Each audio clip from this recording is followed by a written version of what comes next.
Hello friends, இன்றைக்கி நம்ம ரொம்ப சூப்பரான யூஸ்ஃபுல்லான ஒரு விடுதங்க பார்க்க போகிறோம். என்னென்னு பார்த்தீங்கன்னா, நம்ம டெய்லி லைஃப்க்கு தேவையான கிச்சன் டிப்ஸ் அண்ட் ட்ரிக்ஸ் தாங்க பார்க்க போகிறோம்.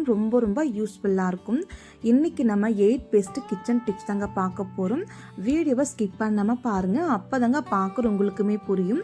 நீங்கள் இப்போ தான் ஃபஸ்ட் டைம் சேனலாக பார்க்குறதுந்தான் சப்ஸ்கிரைப் பண்ணிட்டு பக்கத்தில் பெல் ஐக்கான் இருக்குது, அதுவுமே நீங்கள் கிளிக் பண்ணி வச்சுக்கோங்க. அப்போ தாங்க நம்ம போகிற வீடியோஸ் எல்லாமே உங்களுக்கு உடனுக்குடனே நோட்டிஃபிகேஷனாக வந்துடுங்க. இப்போ வாங்க நம்ம வீடியோக்குள்ளே போயிடலாங்க. ஃபஸ்ட்டு டிப்ஸு என்னன்னு சொல்லி பார்த்தீங்கன்னா, வெண்டைக்காய் தாங்க. நம்ம வீட்டில் பார்த்தீங்கன்னா வெண்டைக்காய் கட் பண்ணும்போது நல்லா நூலாக வருங்க. அந்த வலுவழுப்பு தன்மை அதிகமாக இருக்கும் இல்லையா அந்த வெண்டைக்காயில்.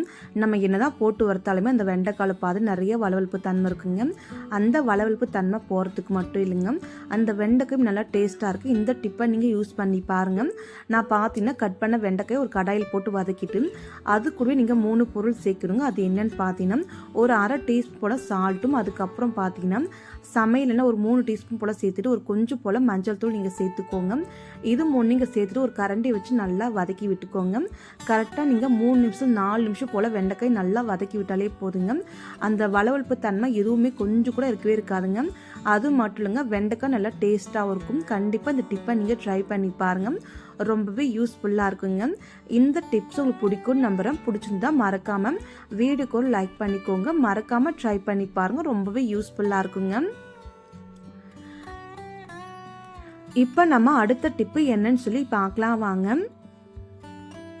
உங்கள் வீட்டில் வேஸ்ட்டான குக்கர் மூடி லப்பர் தான் எடுத்துக்கோங்க. இதை நீங்கள் கீழே தூக்கி போட்டுறாதீங்க, அங்கங்கே மூட்டிலையும் போட்டுறாதீங்க. இதை வச்சு நம்ம அழகான ஒரு ஆர்கனைசர் ரெடி பண்ணிடலாங்க. செலவு எதுவுமே இல்லாமல் ரொம்ப யூஸ்ஃபுல்லாக இருக்கும். கண்டிப்பாக பாருங்கள். இப்போ பாருங்கள், இந்த லப்பர் எடுத்துருக்கலையே இதை எடுத்து ஒரு ஓரம் வச்சுட்டு அதுக்கப்புறம் பார்த்தீங்கன்னா உங்கள் வீட்டில் யூஸ் ஆகாத ஒரு லப்பர் பேண்டை எடுத்துக்கோங்க. இந்த லப்பர் பேண்டை நீங்கள் பார்த்தீங்கன்னா நான் வீடியோவில் எப்படி காமிக்கணும் இது போல் நீங்கள் போட்டு விட்டுக்கோங்க. பாதி அளவுக்கு அந்த லப்பர் பேண்டை உள்ளுக்குள்ளே நீங்கள் போட்டுக்கிட்டா போதுங்க. இந்த மாதிரி லென்த்தாக உங்களுக்கு கிடைக்குங்க. செலவே இல்லாமல் ஆர்கனைசர் ரெடி ஆகிடுச்சுங்க. இப்போ இது நீங்கள் அப்படியே வச்சுக்கோங்க. உங்கள் வீட்டில் கிச்சன் டவல் அப்படியே நார்மல் டவல் எது வேணாலும் நீங்கள் எடுத்துக்கலாங்க. நான் பார்த்தீங்கன்னா கிச்சன் டவல் எடுத்துருக்கேங்க. இந்த மாதிரி குட்டியாக அழகாக நான் மடிச்சிருக்கேன். இப்போ நம்ம லப்பர் வச்சுக்கொள்ளி அந்த லப்பரை பாருங்க நான் ஆணிக்குள்ளே மாட்டிருக்கேன். இது போல் உங்கள் வீட்டில் ஆணி எங்கே இருக்கோ அந்த இடத்துல நீங்கள் மாட்டி வச்சு அந்த டவலை நீங்கள் இதுக்குள்ளே வச்சுக்கலாங்க. ரொம்பவே யூஸ்ஃபுல்லாக இருக்கும். கண்டிப்பாக அந்த டிப்பை நீங்கள் ட்ரை பண்ணி பாருங்கள். அது மட்டும் இல்லைங்க, நம்ம சாப்பாடு செய்யும்போது கரெக்டாக கிச்சன் டவல் எங்கன்னே தெரியாது. இந்த மாதிரி நீங்கள் மாட்டி வச்சுட்டா போதுங்க, அழகாக நீங்கள் எடுத்துக்கலாங்க. ரொம்பவே யூஸ்ஃபுல்லாக இருக்கும். கண்டிப்பாக ட்ரை பண்ணி பாருங்கள். இந்த டிப்ஸ் பிடிச்சதா வீடியோக்கு ஒரு லைக் பண்ணிக்கோங்க. அடுத்த டிப்பு என்னன்னு சொல்லி பார்க்கலாம் வாங்க. நான் பார்த்தீங்கன்னா கண்ணாடி வல் வாங்கி வச்சுருக்கேங்க. கண்ணாடி உங்கள் வீட்டில் எவ்வளோ வாங்கினாலும் சரிங்க, இந்த டிப்பை நீங்கள் யூஸ் பண்ணி பாருங்கள். ரொம்பவே யூஸ்ஃபுல்லாக இருக்கும். எத்தனை டசன் எவ்வளோ நீங்கள் வாங்கினாலும் சரிங்க, மறக்காமல் இதை பண்ணாமல் விட்டுறாதீங்க. ஏன்னு பார்த்தீங்கன்னா நம்ம வீட்டில் கண்ணாடி வல் வாங்கி கையில் போட்டு பார்த்தீங்கன்னா கொஞ்சம் நாள் வலையில் ஃபுல்லாக உடஞ்சிருங்க. அந்த மாதிரி வலையில் உடையாமல் இருக்க நல்லா ஸ்ட்ராங்காக இருக்குது. இந்த டிப்பை நீங்கள் யூஸ் பண்ணி பாருங்கள். நான் பார்த்தீங்கன்னா ஒரு டசன் வலையில் ஒரு பிளேட்டுக்குள்ளே நல்லா அடக்கி வச்சுருக்குங்க. இதை கொண்டு போய் நீங்கள் ஃப்ரிட்ஜுக்குள்ளே ஸ்டோர் பண்ணி வச்சுக்கோங்க. கிட்டத்தட்ட நீங்கள் 1 மணி நேரம் போல் ஃப்ரிட்ஜுக்குள்ளே நீங்கள் இப்படியே வச்சிடலாங்க. இல்லைனா நீங்கள் 5 மணி நேரம் 10 மணி நேரம் எவ்வளோ நேரம் ஃப்ரிட்ஜுக்குள்ளே நீங்கள் வச்சிடலாங்க. இது போல் நீங்கள் ஃப்ரிட்ஜில் எடுத்து வச்சு கையில் மாட்டி பாருங்கள். ரொம்ப நாளைக்கு அந்த வலையில் உடையாமல் இருக்கும், நல்லா ஸ்ட்ராங்காகவும் இருக்குங்க. கண்டிப்பாக இந்த டிப்பை நீங்கள் ட்ரை பண்ணி பாருங்கள். ரொம்ப யூஸ்ஃபுல்லாக இருக்கும். இந்த டிப்பு உங்களுக்கு பிடிக்கும் நம்புறேன். பிடிச்சிருந்தா வீடியோக்கு லைக் பண்ணிக்கோங்க. மறக்காமல் ட்ரை பண்ணி பாருங்கள். ஏன்னா என்னோட கையிலுமே அடிக்கடிக்கு வலையில் உடஞ்சிருங்க. இந்த மாதிரி நீங்கள் ட்ரை பண்ணி பாருங்கள். வலையில் ரொம்ப நாளைக்கு உடையாமல் கையில் அப்படி இருக்குங்க. ட்ரை பண்ணி பாருங்கள். இந்த வீடியோ பிடிச்சிருந்தா மறக்காமல் வீடியோக்கு லைக் பண்ணிக்கோங்க. அடுத்த டிப்பு என்னன்னு சொல்லி பார்க்கலாம் வாங்க. உங்கள் வீட்டில் வேஸ்ட்டான ஒரு கேன் இருந்தால் எடுத்துக்கோங்க. நான் பார்த்து அந்த கேனை வச்சு அழகான ஒரு ஆர்கனைசர் நீங்களே உங்கள் வீட்டில் ரெடி பண்ணிடலாங்க. ரொம்பவே யூஸ்ஃபுல்லாக இருக்கும். எந்த வித செலவுமே இல்லாமல். நான் பார்த்தீங்கன்னா மாசா வாட்டர் பாட்டில் எடுத்துருக்கேன். உங்கள் வீட்டில் எந்த வாட்டர் பாட்டில் இருந்தாலும் பரவாயில்லைங்க. இதே மெத்தடில் நீங்கள் ட்ரை பண்ணி பாருங்கள். ஃபஸ்ட்டு நீங்கள் மேலே இருக்கிற கவரை ரிமூவ் பண்ணி விட்டுருங்க. பாருங்கள், நம்ம கவரை ரிமூவ் பண்ணியாச்சு. அதுக்கப்புறம் நீங்கள் பார்த்தீங்கன்னா வாட்டர் பாட்டில் தண்ணி ஊற்றி நல்லா க்ளீன் பண்ணிக்கோங்க. உள்ளுக்குள்ளே நம்ம க்ளீன் பண்ணி வச்சுருக்கோங்க. இதை நீங்கள் அப்படியே வச்சுக்கோங்க. இது நம்ம கட் பண்ணி எடுத்துக்கலாங்க. அதுக்கு ஃபஸ்ட்டு நீங்கள் ஒரு கத்தி எடுத்து கேஸ் ஸ்டவ் நல்லா ஹீட் பண்ணிட்டு வந்துடுங்க. ஹீட் பண்ணிட்டு பார்த்தீங்கன்னா மேல் பாகத்தை நீங்கள் மூடி பக்கம் கை வச்சு நல்லா பிடிச்சிட்டு நான் எப்படி கட் பண்ணுறனோ அதே போல் நீங்கள் கட் பண்ணி எடுத்துக்கோங்க. நீங்கள் கட் பண்ணும்போது பார்த்தீங்கன்னா கொஞ்சம் பொறுமையாக கட் பண்ணிக்கோங்க. அப்படிலாம் கை சூடுபட வாய்ப்பு இருக்குங்க. அதனால் கொஞ்சம் பொறுமையாக நீங்கள் கட் பண்ணி எடுத்துக்கோங்க. கரெக்டாக நீங்கள் ரவுண்ட் ஷேப்பில் கட் பண்ணி எடுத்துக்கோங்க. இப்போ பாருங்கள், நம்ம பாட்டில் நல்லா கட் பண்ணிட்டு எடுத்துருங்க. நம்ம எப்படி கட் பண்ணாலும் சரிங்க, அது ஈவனாக வரவே இல்லை. ஈவனாக கட் பண்ணுறதுக்காக நான் சிசர் எடுத்துருக்கேங்க. சிசர் வச்சு பாருங்கள், கொஞ்சம் கிராஸாக போயிருக்கு. அதை வச்சு நீங்கள் கரெக்டாக அதுலேருந்து ரவுண்ட் ஷேப்பில் நல்லா கட் பண்ணி எடுத்துக்கோங்க. அவ்வளோதாங்க. நம்ம ரவுண்ட் ஷேப்பில் நல்லா கட் பண்ணிட்ட பின்னாடி இந்த பால்ட் இருக்கு இல்லையா, இதை ஆப்போசிட் நீங்கள் திருப்பி வச்சுக்கோங்க. இதுக்கு பேக் சைடில் இன்னொரு பாதி நம்ம பிட் பண்ண போகிறோங்க. நான் வீடியோவில் எப்படி காமிக்கணும் இதே போல் நம்ம பிட் பண்ண போகிறோம். அதுக்காக நீங்கள் ஃபஸ்ட்டு அந்த வாட்டர் பாட்டில் மூடி இருக்கு இல்லையா, அது அளவுக்கு நீங்கள் ரவுண்ட் ஷேப்பில் நல்லா கட் பண்ணிக்கலாங்க. மறுபடியுமே பார்த்தீங்கன்னா கத்தி ஹீட் பண்ணிவிட்டு அது உள்ளுக்குள்ளே பாருங்கள் நான் கட் பண்ணி எடுத்துக்கோங்க. கரெக்டாக நீங்கள் ரவுண்ட் ஷேப்பாக கட் பண்ணி எடுத்துக்கோங்க. கத்தியை நீங்கள் நல்லா ஹீட் பண்ணி நல்லா கட் பண்ணால் மட்டும்தாங்க கட் ஆகும். இல்லைனா கொஞ்சம் கோணல் மாடலாக ஆயிரும். நானுமே பார்த்தீங்கன்னா கொஞ்சம் கோணல் மாடல் தான் கட் பண்ணி எடுத்துருக்கேன். இருந்தாலும் பரவாயில்ல, இதை வச்சு நம்ம அட்ஜஸ்ட் பண்ணிக்கலாங்க.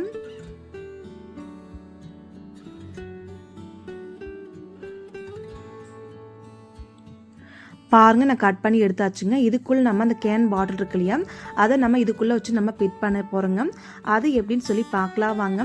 அதுக்கு முன்னாடி நீங்கள் இன்னொரு பாட் இருக்கு இல்லையா, அந்த பாட்டை நீங்கள் எடுத்துகிட்டு மேலே பக்கம் நல்லா ஹீவனாக கட் பண்ணி எடுத்துக்கோங்க. இதுவுமே நல்லா ஹீவனாக இருக்குங்க. கொஞ்சம் கூட கிராஸ் இல்லாமல் நல்லா ஹீவனாக கட் பண்ணி வச்சுக்கோங்க. நம்ம தரையில் கீழே கமுத்திச்சு கரெக்டாக இருக்கணும். இப்போ பார்த்தா ரெண்டுமே நம்ம கட் பண்ணி வச்சுருக்கோம். இதை நம்ம எப்படி பிட் பண்ணலான்னு சொல்லி பார்த்தீங்கன்னா, அந்த வாட்டர் பாட்டில் முடிய நல்லா டைட்டாக நீங்கள் போட்டு அந்த திரும்பவும் பார்த்தீங்கன்னா பாதி ஆஃப் இருக்கு இல்லையா, நம்ம ஓட்டை போட்டு ஆஃபுக்குள்ளே உள்ளுக்குள்ளே நீங்கள் விட்டுக்கோங்க. இதே போல் கை வச்சு லைட்டாக நீங்கள் அழுத்து கொடுத்து இந்த மாதிரி உள்ளுக்குள்ளே நீங்கள் பிட் பண்ணி விட்டுருங்க. இப்போ பார்க்கும்போது உங்களுக்கே தெரியும்னு நினைக்கிறேன், ரொம்ப அழகான ஆர்கனைஸ் ரெடி ஆச்சுங்க. அதுக்கு ஃபஸ்ட்டு நீங்கள் இந்த கேனை அப்படியே வச்சுட்டு மறுபடியும் ஒரு கம்பி எடுத்து நல்லா ஹீட் பண்ணிட்டு வந்துடுங்க. ஹீட் பண்ணிவிட்டு பாருங்கள், அடியில் சின்ன சின்ன ஓட்டையை நான் போட்டுக்கிறேங்க. கொஞ்சம் தூரம் தள்ளி கொஞ்சம் ஓட்டை நீங்கள் போட்டு விட்டுக்கோங்க.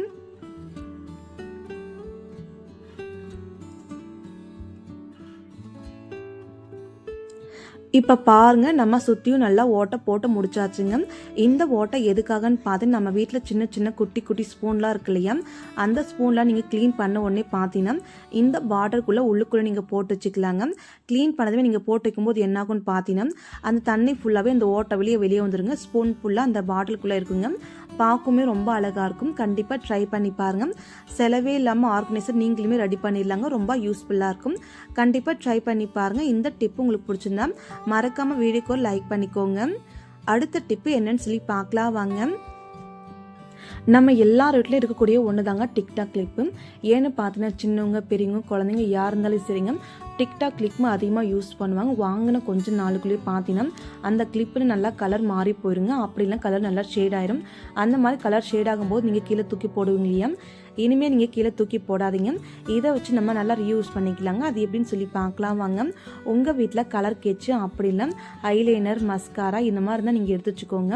நான் பார்த்தீங்கன்னா மஸ்காரா எடுத்துக்கோங்க. மஸ்காரா எடுத்துகிட்டு பார்த்தீங்கன்னா இந்த கிளிப்பு மேலே நல்லா அப்ளை பண்ணி விட்டுக்கோங்க. எந்த இடங்களில் நல்லா கலர் ஷேடாக இருக்கோ எல்லா பக்கம் நீங்கள் நல்லா அப்ளை பண்ணி விட்டுருங்க. முன்னாடி பின்னாடி ரெண்டு சைடும் நல்லா அப்ளை பண்ணி விட்டுருங்க. அதுக்கப்புறம் பார்த்தா ஒரு 5 நிமிஷம் போல் நீங்கள் ஃபேன் காற்றுக்கு ஆற விட்டுக்கோங்க. இப்போ பாருங்கள், கிளிப்பு ஓரளவுக்கு நல்லா காஞ்சிருக்குங்க. இந்த கிளிப்பை எடுத்து நீங்கள் உள்ளங்கையில் வச்சுக்கோங்க. அதுக்கப்புறம் பாருங்கள், இந்த கிளிப்பு கொஞ்சம் ப்ளைனாக இருக்குங்க. அந்த ப்ளைனை போகிறதுக்காக நான் ஒரு பொட்டு ஒட்டிக்க போகிறேங்க. கல் பொட்டு மாதிரி உள்ளுக்குள்ளே கல் வச்ச மாதிரி இருக்குங்க. அந்த மாதிரி பொட்டை நீங்கள் ஒட்ட வச்சுக்கோங்க. அந்த கிளிப்பு சைடில் நீங்கள் ஒட்டிக்கணுங்க. ஒரே ஒரு பொட்டு மட்டும்.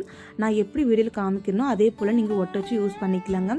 இந்த மாதிரி நீங்கள் பொட்டு ஒட்ட வச்சு நல்லா ஃபேன் காற்றுக்கு ஆற விட்டு அதுக்கப்புறம் உங்கள் வீட்டில் குழந்தைங்கன்னா யூஸ் பண்ணி பார்க்குறங்க. பார்க்கறதுக்குமே ரொம்ப அழகாக இருக்கும். அந்த கலருமே பாருங்கள் தெரியவே தெரியாது. பார்க்கறதுக்குமே புது கிளிப் மாதிரி இருக்கும். கண்டிப்பாக ட்ரை பண்ணி பாருங்கள். இந்த டிப்ஸ் ரொம்ப யூஸ்ஃபுல்லாக இருந்துச்சு. வீடியோக்கு லைக் பண்ணிக்கோங்க. அடுத்த டிப்பை என்னன்னு சொல்லி பார்க்கலாம் வாங்க. நம்ம வீட்டில் பார்த்தீங்கன்னா தேங்காய் இருக்கு இல்லையா, நம்ம ஒரு தேங்காய் ஃபுல்லாக உடச்சிட்டு பாதி தேங்காய் யூஸ் பண்ணிவிட்டு இன்னொரு பாதி தேங்காய் இருக்கு இல்லையா, அந்த பாதி தேங்காய் அப்படியே நம்ம வைக்கும்போது என்னாகும்னு பார்த்தீங்கன்னா கொஞ்சம் நாளுக்குள்ளேயே ஒரு மாதிரி அழுகி போயிருங்க. அந்த மாதிரி அழுகல் வராமல் இருக்க இந்த டிப்பை நீங்கள் யூஸ் பண்ணி பாருங்கள். நான் பார்த்தீங்கன்னா சமையல் எண்ணெய் ஒரு 1/4 டீஸ்பூன் போல் தேங்காய்க்குள்ளே ஊற்றிக்கிறேங்க. ஊற்றிட்டு பார்த்துட்டு நீங்கள் கை வச்சுட்டு எல்லா பக்கம் நீங்கள் அப்ளை பண்ணி வச்சுருங்க. பாருங்கள், நான் ஃபுல்லாகவே அப்ளை பண்ணிட்டுங்க. இந்த மாதிரி தேங்காய் மேலே எண்ணெய் அப்ளை பண்ணி வச்சிங்கன்னா ரொம்ப நாளைக்கு தேங்காய் கெட்டும் போகாது, அழுகுமே போகாதுங்க. நீங்கள் எப்படி வைக்கிறீங்களோ அப்படியே நல்லா ஃப்ரெஷ்ஷாக இருக்கும். கண்டிப்பாக அந்த டிப்பை நீங்கள் ட்ரை பண்ணி பாருங்கள். ரொம்ப யூஸ்ஃபுல்லாக இருக்குங்க. அடுத்த டிப்ஸு என்னன்னு சொல்லி பார்த்தீங்கன்னா, நம்மள நிறைய பேர் வீட்டில் பார்த்தீங்கன்னா இடியாப்பம் செய்கிறதா இருக்கட்டும், முறுக்கு செய்கிறதா இருக்கட்டுங்க, ரொம்ப கஷ்டப்பட்டு புளியும் இல்லையா, அந்த மாதிரி நீங்கள் கஷ்டப்பட்டு இடியாப்பம் செய்ய வேண்டிய அவசியமே இருக்காது. அதுக்கு பார்த்தீங்கன்னா ஒரு பிளாஸ்டிக் பேப்பர் கப்பு ஒன்று இருந்தாலே போதுங்க, ரொம்ப சூப்பராக நீங்கள் இடியாப்பம் புளிஞ்சு எடுத்துடலாங்க. அதுவுமே கை வலிக்காமல் ரொம்ப சூப்பராக புளிஞ்சு எடுத்துடலாங்க. அதுக்கு இந்த பிளாஸ்டிக் கப்பு ஒன்று இருந்தாலே போதுங்க. நீங்கள் எப்பவும் போல் முறுக்கு குடல் எடுத்துக்கோங்க. நான் பார்த்தீங்கன்னா முறுக்கு குடல் எடுத்துருக்கேன். ஃப்ரண்ட் சைடு நல்லா கமுத்தி வச்சுக்கோங்க, சென்டரா பாது அந்த கப்பில். அதுக்கப்புறம் நம்ம வெளி பக்கம் உள் சைடு நல்லா சுற்றி நல்லா மார்க் பண்ணிக்கோங்க. பாருங்க, வெளி பக்கம் நல்லா சுற்றி நீங்கள் மார்க் பண்ணி விட்டுக்கோங்க. இந்த மாதிரி மார்க் பண்ணிவிட்ட பின்னாடி அந்த முறுக்கு கொல்லை எடுத்துக்கோங்க. அதுக்கப்புறம் பார்த்தீங்கன்னா நம்ம மார்க் பண்ணோம் இல்லையா, அந்த மட்டும் நம்ம சிசர் வச்சு கட் பண்ணி எடுத்துக்கலாங்க.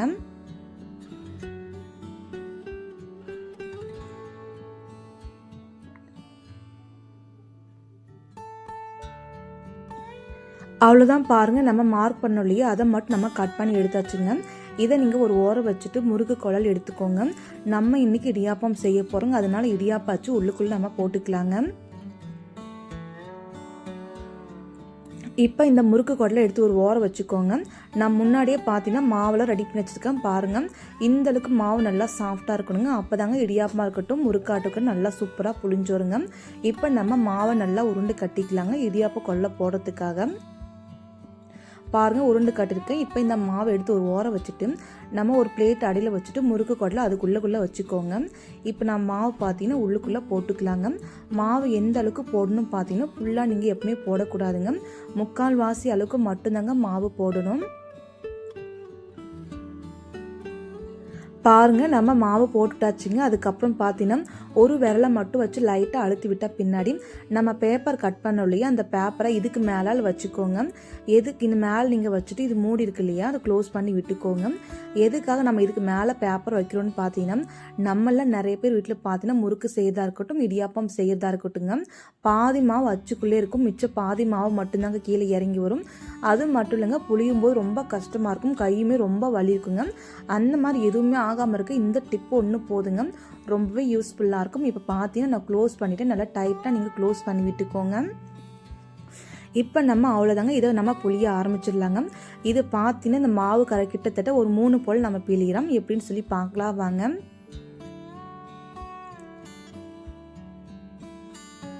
நான் பிழியும் போது உங்களுக்கு தெரியுதான்னு நினைக்கிறேன். பாருங்கள், ரொம்ப லைட்டாக தாங்க நான் சுற்றுறேன், ரொம்ப கையை அழுத்தம் கொடுத்துட்டு நான் சுற்றலைங்க. ரொம்ப லைட்டாக மெதுவாக நீங்கள் சுற்றிட்டாலே போதுங்க, ரொம்ப சூப்பராக இறங்கி வருங்க கீழே. அது மட்டுங்க லைட்டாக மட்டும்தாங்க அடியில் மாவு நிற்கும், அதிகமாக எப்பவுமே மாவு நிற்காது. இந்த டிப்பு எல்லாருமே ட்ரை பண்ணி பாருங்கள். அவ்வளோதாங்க, இப்போ நம்ம இடியாப்பம் பிழிஞ்சிட்டோம். நீங்களே பாருங்கள், ஒரு தட்டு ஃபுல்லாக நம்ம இடியாப்பம் பிழிஞ்சிருக்குங்க. கொஞ்சம் கூட கட் ஆகாமல் ரொம்ப சூப்பராக நார்மலாக ரொம்ப லேஸாக நம்ம பிழிஞ்சாலே போதுங்க. இந்த மாதிரி உங்களுக்கு சூப்பரான பூ போல் இடியாப்பம் கிடைச்சிருங்க. கண்டிப்பாக எல்லாருமே ட்ரை பண்ணி பாருங்கள். நான் பார்த்தீங்கன்னா இன்னும் கொஞ்சம் பிழிஞ்சு காமிக்கிறேன், நீங்கள் பாருங்கள் அதுக்குள்ளே எவ்வளோ மாவு இருக்குன்னு சொல்லியும் பார்க்கலாம் வாங்க.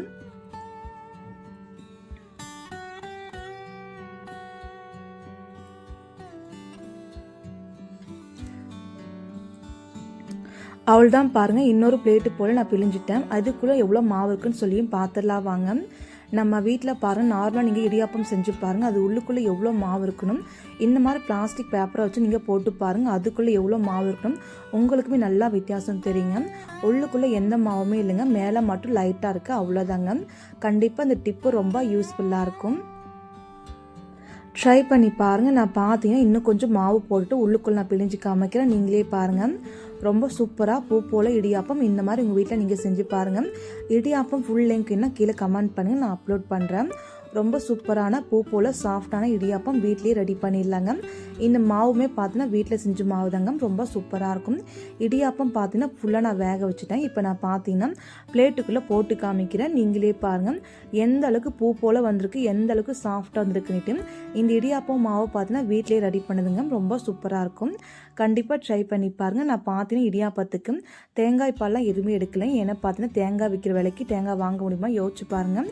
அதனால் நான் இன்றைக்கி என்ன செஞ்சுருக்குன்னு பார்த்தீங்கன்னா, நம்ம வெல்லம் இருக்கு இல்லையா, வெள்ளைப்பாகும், அது கூடவே பார்த்தீங்கன்னா வேர்க்கடலை நல்லா பொடி பண்ணி வச்சுருக்குங்க.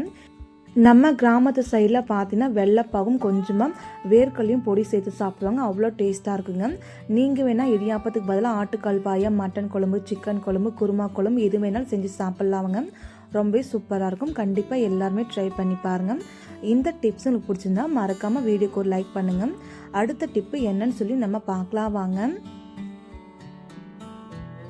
பருப்பு எடுத்து வச்சுக்கோங்க. நம்ம வீட்டிலாம் பார்த்தீங்கன்னா பருப்பெல்லாம் எப்போ ரேட்டு கம்மியாக வைக்கிறோம் அந்த டைமில் 5 கிலோ 3 கிலோன்னு சொல்லி வாங்கிப்போம் இல்லையா? அந்த மாதிரி வாங்கிக்கும் போது சீக்கிரமாக அந்த பருப்புக்குள்ளே வண்டெல்லாம் வந்துடுங்க. அந்த மாதிரி பருப்புக்குள்ளே வண்டும் வராமல் இருக்க இந்த டிப்பை நீங்கள் யூஸ் பண்ணி பாருங்கள். அது மட்டும் இல்லைங்க, பருப்பு எடுக்கிறதுன்னு சொல்லி டம்ளர்லாம் நம்ம போட்டு வைக்கலையா, அந்த மாதிரிக்கும் இந்த டிப்பை நீங்கள் யூஸ் பண்ணிக்கலாங்க. ரொம்ப யூஸ்ஃபுல்லாக இருக்கும். 2 in 1 சொல்லுவாங்க இல்லையா, அதே தாங்க இதுவும். ஒரே ஒரு பொருளை மட்டும் நீங்கள் போட்டாலே போதுங்க. பருப்புமே அதுக்குள்ளே எடுத்துக்கலாம், வண்டுமே வராதுங்க. அது என்னன்னு பார்த்தீங்கன்னா கொட்டாங்குச்சி தாங்க. அந்த கொட்டாங்குச்சியை பார்த்தீங்கன்னா இந்த பருப்புக்குள்ளே நீங்கள் போட்டு வச்சாலே போதுங்க. எடுத்து நம்ம அளவு எடுத்து போட்டுக்கலாம். அப்படிலாம் இதுக்குள்ளே நீங்கள் அப்படியே வச்சுக்கலாங்க. இதனால் எந்த ஒரு வண்டு புழு பூச்சி எதுவுமே வராதுங்க. எவ்வளோ நாள் நீங்கள் ஸ்டோர் பண்ணி வைக்கலாங்க. கண்டிப்பாக இந்த டிப்பு ரொம்ப யூஸ்ஃபுல்லாக இருக்கும். இந்த டிப்ஸ் இந்த வீட்டில் பிடிச்சிருந்தா மறக்காமல் வீடியோக்கு ஒரு லைக் பண்ணுங்கள், கமெண்ட் பண்ணுங்கள், ஷேர் பண்ணுங்கள். மறக்காமல் உங்கள் ஃபேமிலி ஃப்ரெண்ட்ஸுக்கும் மெம்பருக்கும் ஷேர் பண்ணி விடுங்க. மறக்காமல் உங்கள் வீட்டில் எல்லா டிப்ஸுமே ட்ரை பண்ணி பாருங்கள். ரொம்ப ரொம்ப சூப்பரான டிப்ஸ் தாங்க. Thank you friends. நாளைக்கு பார்க்கலாம் வேற ஒரு வீடியோவில்.